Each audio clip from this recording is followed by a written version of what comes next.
kasabihan sa Pilipinas na walang politikong natatalo, nadadaya lang. This is how they trivialize election results. But the case of Fernando Poe Jr. was very different. For the very first time, there was real, clear, hard evidence to prove that massive cheating did take place in 2004.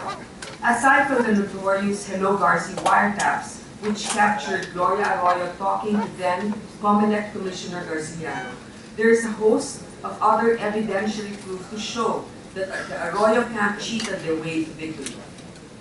We all know what happened to Arroyo and her cohorts, but almost all those who were involved in the Hello Garci tapes have not been charged to date, much less spent a single night in jail, perhaps except Lintang Vidor.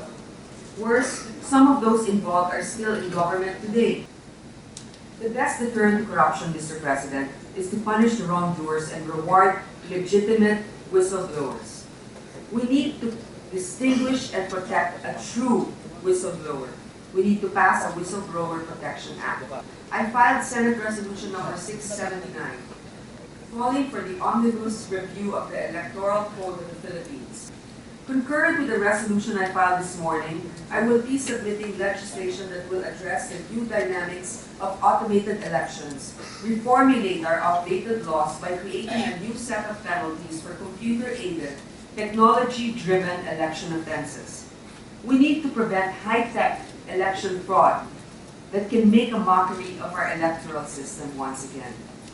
Likewise, the anti-wiretapping law should be amended to include not only terrorism, espionage, and other crimes involving national security, but also election fraud as one of the crimes in which a court could legally authorize a wiretap.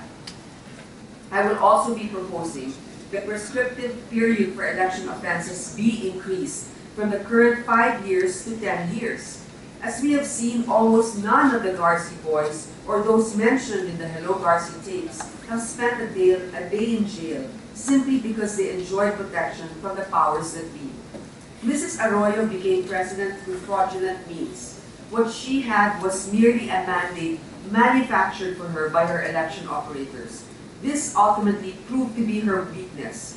Mrs. Arroyo had no real mandate and no moral ascendancy. That's why she became utterly dependent on those unscrupulous individuals who helped manufacture her mandate.